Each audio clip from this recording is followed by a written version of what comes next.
इस क्लास की पूरी सिलेबस की वीडियोस को देखने के लिए सब्सक्राइब करें हमारे चैनल को और साथ ही बेल आइकन प्रेस करें।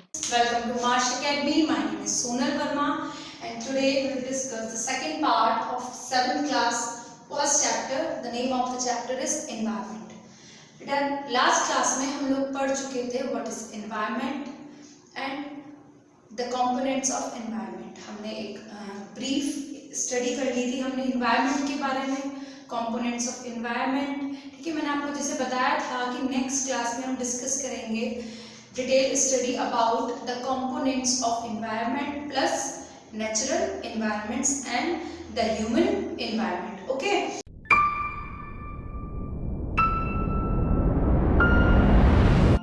So start करते हैं, ठीक है। देखिए बेटा, सबसे पहले हम डिस्कस करेंगे नेचुरल एनवायरनमेंट प्लस उसको हम रिलेट करेंगे किससे, बायोटिक और एबायोटिक, दैट मीन्स जो कंपोनेंट्स है एनवायरनमेंट के उससे। तो दोनों को कनेक्ट करके पढ़ेंगे तो इजी होगा पढ़ना। देखिए कैसे करते हैं। देखिए तो सबसे पहले हम बात करेंगे बेटा components of environment. Components of environment, ठीक है बेटा। कंपोनेंट ऑफ एनवायरनमेंट, दो ही कंपोनेंट्स होते हैं। पहला है बायोटिक और दूसरा है बेटा अबायोटिक, ठीक है। अबायोटिक, बायोटिक मतलब जैविक और अबायोटिक दैट मीन्स अजैविक। दैट मीन्स जो लिविंग होंगे वो इस कैटेगरी में आएंगे और जो नॉन लिविंग होंगे बेटा वो इस कैटेगरी में आएंगे। बट दोनों ही कैसे होंगे बेटा, नेचुरल होंगे। कैसे होंगे, दैट मीन्स प्राकृतिक होंगे। दोनों ही कैसे होंगे, नेचुरल होंगे। कैसे होंगे बेटा, नेचुरल होंगे, ठीक है। तो बायोटिक और एबायोटिक दैट मीन्स जैविक और अजैविक। मैंने आपको बता दिया बायोटिक कौन होते हैं, those are living and those are non living and both of them are natural. That means इनको कैटेगराइज हम ऐसे कह सकते हैं कि नेचुरल को हमने दो पार्ट्स में बांट दिया, बायोटिक में और अबायोटिक में, जैविक में और अजैविक में। अब क्या करेंगे हम, बायोटिक को फिर हम डिवाइड करेंगे बेटा दो पार्ट्स में। कौन से दो पार्ट्स होंगे, वो होंगे प्लांट्स एंड एनिमल्स। क्या होंगे बेटा, प्लांट एंड एनिमल्स, ठीक है। यानी कि पेड़ पौधे और क्या, मनुष्य या फिर जानवर, जो भी कह सकते हैं एनिमल्स, ठीक है। तो प्लांट और एनिमल्स, बायोटिक को हमने दो पार्ट्स में डिवाइड करा, प्लांट और एनिमल्स में। अब बायोटिक को बेटा हम क्लासिफाई करेंगे। देखिए कैसे क्लासिफाई करेंगे। सबसे पहले बेटा मैं आपको बता देती हूँ, उनके बारे में डिटेल बाद में पढ़ेंगे, पहले मैं लिख देती हूँ, ठीक है।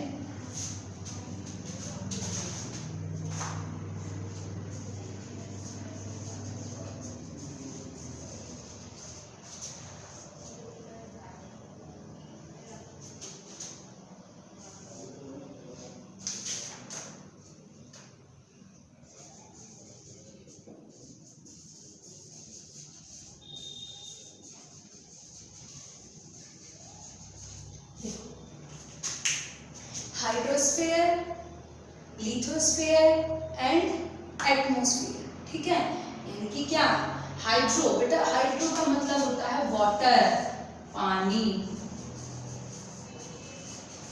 तो पहला हो गया अबायोटिक कंपोनेंट वाटर, देखिए रिलेट करेंगे हम इसको। दूसरा है लिथोस्फीयर, लिथो का मतलब होता है बेटा लैंड, ठीक है, सॉल्ट। और थर्ड होता है बेटा एटमॉस्फेयर, दैट मींस एयर। तो अबायोटिक कंपोनेंट भी नेचुरल है, वाटर है, जो किसमें आएगा बेटा, हाइड्रोस्फीयर में आएगा, यानी कि जल, पानी। लिथोस्फीयर यानी कि लैंड, यानी कि जमीन जो है, यानी कि जगह, वहाँ क्या क्या हो सकते हैं, प्लेन हो सकते हैं, प्लेन यानी कि प्लेन एरिया, वैली हो सकती है, यानी कि पठार हो सकते हैं, है ना, माउंटेन्स हो सकते हैं। तो ये सारी चीजें बेटा किसमें आएंगी, लिथोस्फीयर में आएंगी। और थर्ड वन है बेटा एटमॉस्फेयर, दैट मींस एयर, यानी कि हवा, है ना। तो ये तीनों चीजें किसमें आएंगी बेटा, अबायोटिक में आएंगी। तो आपको समझ में आ रहा होगा बेटा कि कंपोनेंट ऑफ एनवायरनमेंट बायोटिक है और अबायोटिक है। बायोटिक और अबायोटिक दोनों ही किस में आते हैं, नेचुरल में आते हैं। बायोटिक कंपोनेंट्स में प्लांट्स हैं, एनिमल्स हैं, और अबायोटिक में वाटर, लैंड, एयर है। पर इनको मैंने बाय नेम बता दिया ताकि आपको क्या हो, कंफ्यूजन ना हो। Water that means hydrosphere, land that means lithosphere, और एयर दैट मीन्स एटमॉस्फेयर। ठीक है, अब आपको बेटा जो आपका नेक्स्ट टॉपिक है नेचुरल एनवायरनमेंट, वो आपका यहीं पे ही कवर हो गया है। मैं इसी के थ्रू आपको नेचुरल एनवायरनमेंट भी समझा देती हूँ। लेकिन नेचुरल दैट मीन्स प्राकृतिक जो वातावरण है हमारे चारों तरफ। तो प्राकृतिक चीजों में बेटा तीन ही चीज आएंगी। एक तो जमीन जहाँ पे लोग रहते हैं, जहाँ पे हम लोग रहते हैं, जानवर रहते हैं, है ना। तो उसमें भी कैटेगराइज, उसमें भी उनको विभाजित कर दिया गया है। कैसे, अगर हम प्लेन में रहते हैं तो हम प्लेन्स में रहते हैं, अगर हम ऊंचाई पे थोड़ा रहते हैं माउंटेन्स में रहते हैं। ठीक है, वैलीज दैट मीन्स पठार जो पहाड़ से थोड़े से कम ऊंचे होते हैं, है ना। तो अब ये तो यहाँ तो ह्यूमन बींग, अब जैसे एनिमल्स कहाँ रहेंगे, फॉरेस्ट में रहेंगे, तो वो भी तो लैंड पे ही है ना, तो वो भी तो लिथोस्फीयर में आएगा ना। लिथो दैट मीन्स लैंड, तो वो भी तो लैंड पे आएगा। तो ऐसे हो गया, पहला तो लैंड हो गया, यानी कि लिथोस्फीयर हो गया। दूसरा हाइड्रोस्फीयर, कुछ जलीय जीव है ना, कुछ aquatic, aquatic AQUATIC, aquatic, aquatic एक नया वर्ड आपके लिए समझ लीजिए, AQUATIC, एक्वाटिक दैट मींस बेटा जलीय। तो जलीय जीव होंगे जो पानी में रहते होंगे, फिशेस हैं, है ना। और क्या क्या होता है, वेल्स वगैरह होती हैं, और टर्टल्स वगैरह। तो जितने भी जलीय जीव आप देखते हो पानी में रहते हैं, तो वो हाइड्रोस्फीयर में आएंगे, यानी कि वाटर में आएंगे। थर्ड है बेटा एटमॉस्फेयर, यानी कि क्या, वायु, हवा, तो वहाँ पे बर्ड्स वगैरह हैं। ठीक है, तो वो एयर में रहेंगे। तो ये सारी चीजें किस में आएंगी, नेचुरल एनवायरनमेंट में हमारे आएंगी। नेचुरल एनवायरनमेंट कैसे बनेगा बेटा, इन दोनों के कनेक्शन से तो बनेगा। बायोटिक और अबायोटिक कंपोनेंट्स के बीच जो रिलेशन होगा उसको मिलाकर, यानी कि उनके बीच जो एक रिलेशन है। रिलेशन कैसा बेटा, आपको मैं चीज बता दूं कि कोई भी चीज, कोई भी लिविंग थिंग हो और कोई भी नॉन लिविंग थिंग हो बेटा, एक दूसरे के ऊपर डिपेंड करते हैं केवल और केवल फूड के लिए, शेल्टर के लिए। यही तो उनकी नीड्स हैं। और किस लिए हम एक दूसरे पे डिपेंडेंट हैं। सपोज अगर मुझे भूख लगी है तो मैं खाना खाऊंगी, तो खाना खाने के लिए जो वेजिटेबल्स मुझे मिलेंगी वो प्लांट से मिलेंगी। अगर मैं नॉन वेजिटेरियन हूँ तो मैं क्या करूँगी, फिश खाऊंगी। तो दैट मीन्स कि मैं किस चीज़ के लिए डिपेंडेंट हूँ, दूसरों पे, फूड के लिए। अगर मुझे रहने के लिए घर चाहिए, है ना, तो मैं क्या लैंड पे डिपेंडेंट हूँ। तो दैट मीन्स कि हम एक दूसरे पे डिपेंडेंट है अपनी नीड्स के लिए। तो इन्हीं सबके कनेक्शन को मिलाकर क्या बनता है बेटा, एक नेचुरल एनवायरनमेंट बनता है। इन सभी के कनेक्शन से क्या बनता है, कि नेचुरल एनवायरनमेंट बनता है। ये बात आपको समझ में आ गई होगी, आई थिंक सो। ठीक है, तो ये आपका दो कॉन्सेप्ट मैंने अभी आपको समझा दिए हैं। पहला है concept of component of environment. Biotic और अबायोटिक दोनों ही क्या है बेटा, नेचुरल है, प्राकृतिक है, क्योंकि हम इसमें ह्यूमन का कोई रोल नहीं है। ह्यूमन प्रोवाइडेड ये नहीं है, ये नेचर ने हमें दी है, प्रकृति ने हमें दी है दोनों चीजें। तो नेचुरल हो गए, बायोटिक और अबायोटिक हो गया। बायोटिक में प्लांट और एनिमल्स हो गए, अबायोटिक में hydrosphere, lithosphere, atmosphere. Hydro that means water, litho that means land, और एटमॉस्फेयर दैट मीन्स एयर। तो आपको ये दोनों चीजें आई थिंक सो समझ में आ गई होंगी। चलिए बेटा आगे बढ़ते हैं। ठीक है,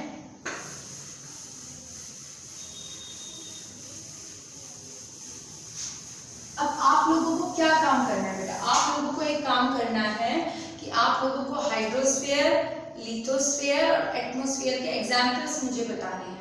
ठीक है, तो आप लोगों को मुझे कमेंट बॉक्स में जरूर बताइएगा, बाकी मैं आपको आगे बता देती हूँ। ठीक है, देखिए पढ़ाई इतनी हार्ड नहीं होती है, ठीक है, जितना हम उसे समझ लेते हैं।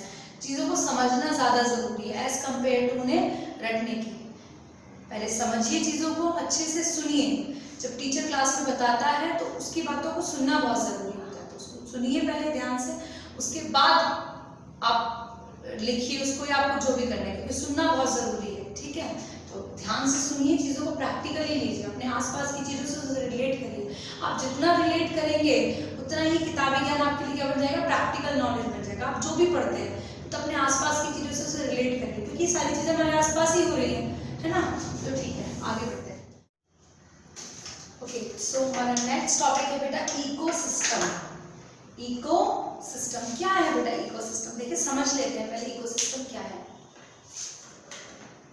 बेटा। एक्चुअली नेचर में हर चीज एक दूसरे पर डिपेंडेंट है, डायरेक्टली और इनडायरेक्टली। मैं आपको एक चीज बता देती हूँ कि हम लोग एक दूसरे पर डिपेंडेंट हैं फूड के लिए, क्योंकि हमें सरवाइव करने के लिए एनर्जी चाहिए। एनर्जी हमें कहाँ से मिलेगी? फूड से मिलेगी। तो डायरेक्टली और इनडायरेक्टली बेटा हम एक दूसरे पे फूड के लिए डिपेंडेंट है। कैसे बेटा? एक ऑर्गेनिज्म दूसरे ऑर्गेनिज्म पे डिपेंडेंट है फॉर फूड, फॉर शेल्टर। ये सारी चीजें बेटा मिला के आएंगी इकोसिस्टम में। किस में आएगी? इकोसिस्टम में। तो मैं कह सकती हूँ कि the relation between the living organism और the relation between the living organism with the surrounding environment is known as ecosystem. हम इसे कैसे समझेंगे? हम इसे एक एग्जाम्पल से समझेंगे। एक्चुअली इकोसिस्टम मैंने बताया ना आपको, यानी कि रिलेशनशिप किसका? लिविंग ऑर्गेनिज्म का। जैसे कि हम डिपेंडेंट है, अगर हम किसी दूसरे लिविंग ऑर्गेनिज्म की बात करें, ठीक है, तो हम डिपेंडेंट है उस पर फूड के लिए। लाइक हम अगर हम बात करते हैं एनिमल्स की, है ना, अगर हम नॉन वेजिटेरियन है तो हम फूड पे तो डिपेंडेंट है डायरेक्टली इनडायरेक्टली।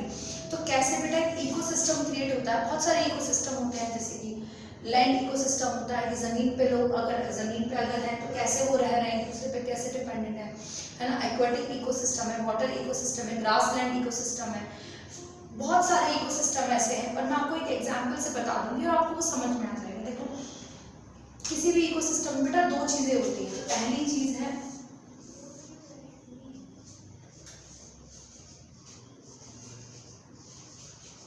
प्रोड्यूसर, दूसरी चीज है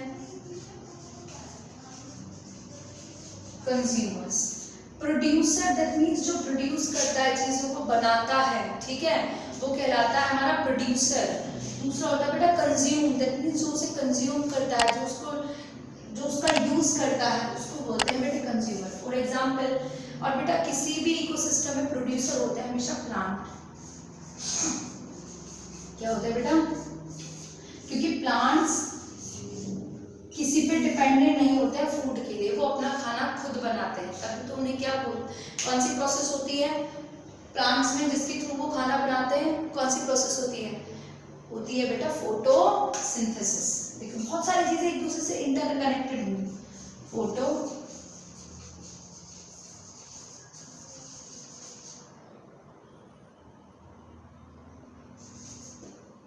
फोटोसिंथेसिस। तो प्लांट जो है अपना खाना बनाते हैं by the process of photosynthesis. अब फोटोसिंथेसिस क्या होता है?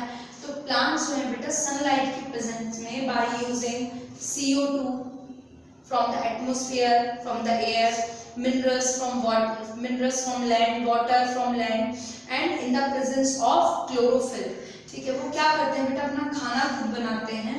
और क्या करते हैं? खाना खुद बनाते हैं। तो यही प्रोसेस कहलाती है बेटा क्या? फोटोसिंथेसिस। यानी कि plants make their food in the presence of sunlight by using CO2, water, minerals is known as photosynthesis, ठीक है।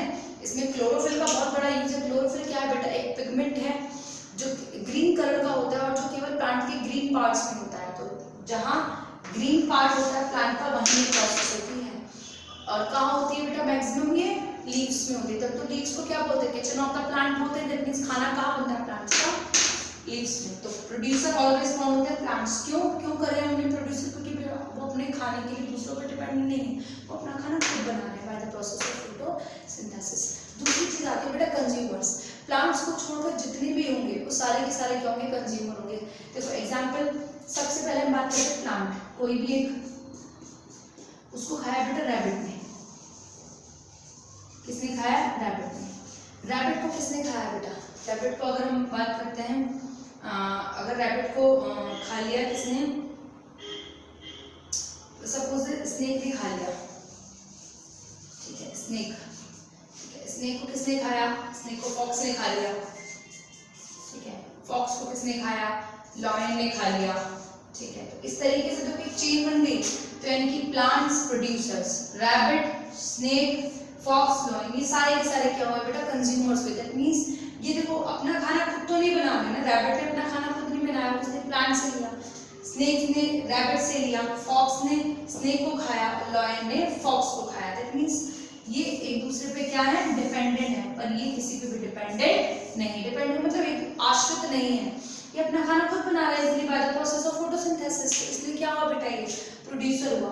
ऑलवेज प्रोड्यूसर्स कौन होंगे बेटा, प्रोड्यूसर्स ऑलवेज प्लांट्स। क्या होंगे, कौन होंगे बेटा, ऑलवेज प्रोड्यूसर्स प्लांट। ये थोड़ी एक्स्ट्रा नॉलेज मैं आपको दे रही हूँ, आपकी बुक में नहीं है ये, पर आपको पता होना चाहिए कि इकोसिस्टम में एक्चुअली हो क्या रहा है। आपको एक छोटा सा ब्रीफली इसमें बता देता, पर मैं आपको बता रही हूँ अच्छे से, तो प्लीज उसको समझते चलिए। इकोसिस्टम में क्या है, इकोसिस्टम रिलेशनशिप है, ठीक है, किनके बीच, लिविंग ऑर्गेनिज्म के बीच, और किसका, लिविंग ऑर्गेनिज्म और नॉन लिविंग के बीच। अब देखिए दो चीजें मैंने आपको बताई थी, प्रोड्यूसर और कंज्यूमर्स। प्रोड्यूसर क्या होंगे, तो अपना खाना खुद बनाएंगे, और ये केवल कौन कर सकता है, प्लांट्स कर सकते हैं। तो कोई भी अगर हम इकोसिस्टम लेते हैं तो उसमें प्लांट्स क्या होंगे, ऑलवेज प्रोड्यूसर, या प्रोड्यूसर्स ऑलवेज कौन होंगे, प्लांट्स। दूसरी चीज कंज्यूमर्स हो रही थी। कंज्यूमर्स कौन थे बेटा, कंज्यूमर्स एनिमल्स हो सकते हैं, जैसे मैंने आपको एग्जाम्पल के थ्रू बता दिया था कि रैबिट को स्नेक ने खाया, स्नेक को फॉक्स ने खाया, फॉक्स को लॉयन ने खाया। तो ये इस तरीके से एक चेन बन गई और एक दूसरे पे डिपेंडेंट हो गए, जबकि प्लांट्स जो है वो किसी पे डिपेंडेंट नहीं है। और तीसरी चीज इकोसिस्टम आती है, वो होती है डीकम्पोजर्स।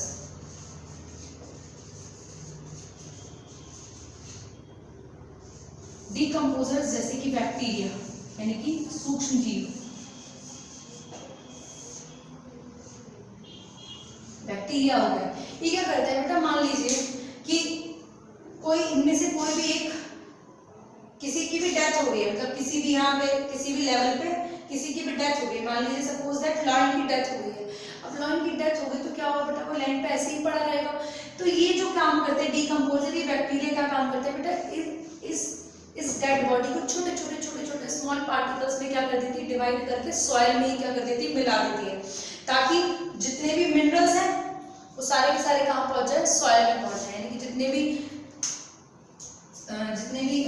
मिनरल्स हैं वो कहाँ पहुंच जाए, सारे के सारे जमीन में पहुंच जाए, लैंड में पहुंच जाए। अब क्या होगा, अगर सपोज कोई प्लांट लगाया है हमने, ठीक है, कल्टीवेशन किया है, तो ये जितने भी मिनरल्स थे वो सॉइल में थे, तो ये सारे के सारे इनडायरेक्टली कहाँ पहुंच जाएंगे, दोबारा से प्लांट में पहुंच जाएंगे। तो देखो क्या हो रहा है, चेन नहीं बन रही है कि लॉर्ड फेयर की चीजें कहाँ नहीं, वापस से प्लांट में आ जा रही है, वापस से जहां से शुरू किया था वहीं पे ही आ जा रही है।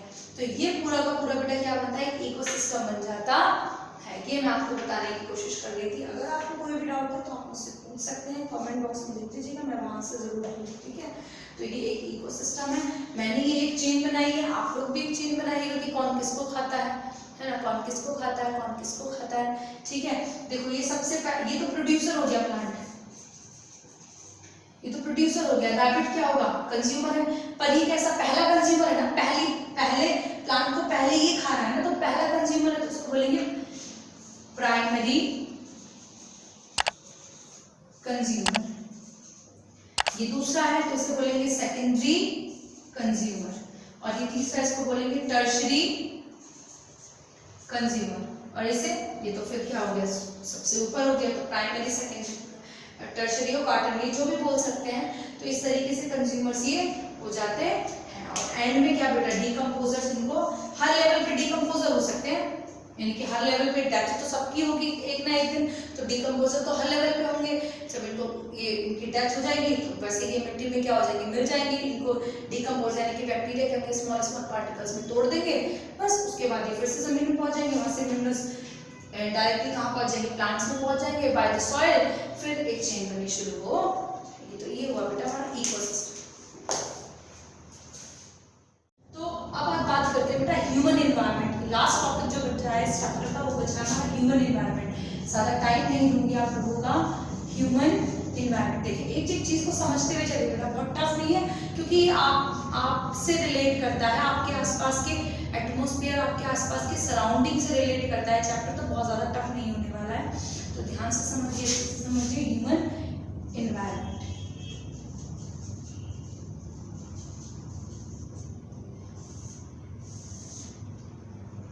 देखिए ह्यूमन एनवायरनमेंट यानी कि मनुष्य कैसे एक वातावरण बनाता है, कैसे एक एनवायरनमेंट क्रिएट करता है। तो देखो आज से कुछ साल पहले की अगर हम बात करते हैं तो क्या था कि ह्यूमन जो था वो चीजों पे बहुत ज्यादा डिपेंडेंट नहीं थे, यानी कि ज़्यादा काम खुद से करना। अगर जाना है कहीं पे तो बाय फुट जाना। पहले से ट्रांसपोर्ट सिस्टम तो एस डेवलप नहीं था, ठीक है। अगर खाना बनाना है तो घर में क्या था, चूल्हे जला करते थे। क्या मिट्टी का एक बना दिया जाता था चूल्हा, और लकड़ियाँ लाई जाती थी जंगल से, और उन्हें जलाकर खाना बनाया जाता था, ठीक है। और अगर हमें खेत में काम करना है तो उसके लिए बैलगाड़ी से हल बनाए जाते थे। तो कहने का मतलब ये है कि जितनी ज़रूरत थी उतनी ही चीज़ों का यूज़ किया जाता था, है ना। पर आज अगर हम देखते हैं तो हर चीज़ के लिए हम डिपेंडेंट ज़्यादा हो गए हैं, ठीक है, चीज़ों पे। जैसे कि अगर हमें जाना है तो ट्रांसपोर्ट सिस्टम बहुत ज़्यादा डेवलप हो गया है ना। इंडस्ट्रियल एरिया बहुत ज़्यादा डेवलप हो गया है, ठीक है। इकोनॉमिकली बोले तो पहले लोग इतने अमीर नहीं हुआ करते थे जितने हो गए। तो ह्यूमन ने भी एक इन्वायरमेंट क्रिएट करा है। कैसे कि अगर पहले क्या होता था, इतनी अच्छी सड़कें नहीं हुआ करती थी, मिट्टी की सड़कें होती थी, बना दी जाती थी, लोग उसी पे जाते थे। पर आज आप देखते हो कितना बड़ा एक ट्रांसपोर्ट सिस्टम क्रिएट हो चुका है। सड़कें बना दी गई हैं, ठीक है, बड़ी बड़ी बिल्डिंग्स बना दी गई हैं, फैक्ट्री इस्टेब्लिश हो गई हैं।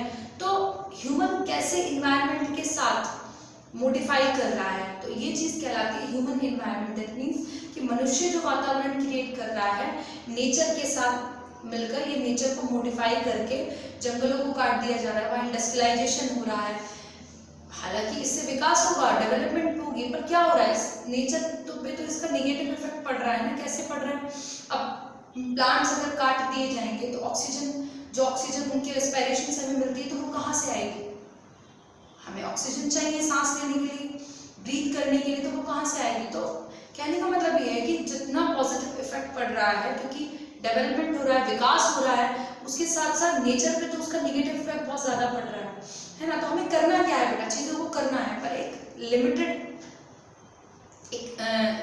लिमिटेड अमाउंट में करना है, एक लिमिटेड वे में करना है। ऐसा नहीं कि पूरे के पूरे जंगल काट दिए, ठीक है, पूरे के पूरे बिल्कुल लैंड को प्लेन कर दिया, वहाँ पे क्या अर्बनाइजेशन हो गया, अर्बनाइजेशन शहरीकरण जिसे बोलते हैं, तो पूरे के पूरे पता चल रहे हैं जंगल ही काट दिए हैं। तो ये चीज़ें हमें नहीं करनी है।